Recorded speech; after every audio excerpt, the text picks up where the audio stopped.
Може. И па сега во ваши раце сум. Ако се познава денот по утрото, а утрото мислам на вчерашното, тогаш мислам дека дојде нешто што јас го нареков на последниот ден од митингот, дојде време, дојде час да си замине оваа власт. Што очекувам, јас никогаш не агитирам за себе. Граѓаните знаат за кого да гласат, знаат да си го користат избирачкото право, генерации гинеле за негово користење, значи направете го вистинскиот избор, споредете, не само програми, споредете што се случуваше. Јас бев во собранието, сегашниот председател беше председател, мислам дека многу лесно може да донесете одлука. На сите во секој случај им посакувам успех, но таков е системот, чуден, многу чуден систем. И вчера во разговорот со наблюдувачката мисија заклучивме дека сме ретка земја во која во вториот круг има изборен праг од дури 40% во еден парламентарен систем. Ако споредите со Франција, сосема различно, имаше страшни последици едно време во Србија со ваквите изборни прагови. Мислам дека треба на идните избори да го примениме, да ја примениме препораката на Венецијанската комисија и ОПСЕ ОДИХР за отстранување на во вториот изборен круг на изборниот праг од 40%. Причината ви е позната. Тоа е праг што бара не само преговори, разговори, туку овозможува уцени и пазар. Јас сум против пазарна политика и ако победам, а мислам дека сигурно ќе влезам, еве малку, ајде јас да бидам себична, бидејќи сите досега велеа дека ќе влезат во вториот изборен круг и ќе победат, еве јас велам дека она што го видов од вчерашните резултати е еден добар граѓански показател. Госпоđo Навкова, какав е ваш став по Open Балкана? Неке ваши колеги кои су вам против кандидати желе да га затворе. Јас не ги менувам ставовите. Сум рекла дека крајно време е, ако Homo Balkanicus сака да покаже дека е Homo Politicus, прво да гради консензус, поддршка на регионално ниво. Да не ни се случува нам она што е непознато, секаде соседите ги поддржуваат кандидатите, кај нас тоа посегаат по вето.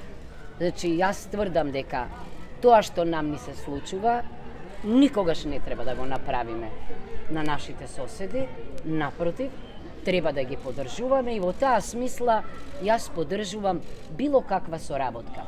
Но кога е во прашање Отворен Балкан, јас уште тогаш имав дилеми, велам, дали е тоа сега некоја друга концепција, бидејќи нели веќе имаше започнат Берлински процес или не. Чудни феномени се случуваат на Балканот. Оние кои беа најгласни за Отворен Балкан, сега велат дека ќе излезат од Отворен Балкан, а ним се придружуваат и други. Точно е дека кога градиме регионални асоциации, тука треба да влезат, ама тоа треба да го советува Европската Унија, не само кандидатите и кандидатите за кандидати, туку и членките на ЕУ од регионот, бидејќи не можете Балкан да го сведете на 2, на 3 држави, ниту на 4 држави. Мислам дека тој член 8, кој што постои во Лисабонскиот договор, а кој вели дека ЕУ ќе стимулира договори со кандидатите, со соседите врз реципрочна основа, треба да се брани и мораме да внимаваме на моментот. Некои работи се логични, меѓутоа треба да се оцени кога тоа треба да се реализира. Ако ние велиме дека сме на праг пред помирување, тогаш треба да ги мериме чекорите, да ги мериме зборовите, затоа што последиците можат да бидат не помирување, туку нешто друго. затоа јас најавив дека нема моите први поседи да бидат во некои мокини држави, не, во соседството. Јас сакам да предложам на вистина тоа што е Западен Балкан, иначе измислена геополитичка синтагма, да прашам што значи Западен Балкан, не знам јас. Бидејќи не може географија да се менува.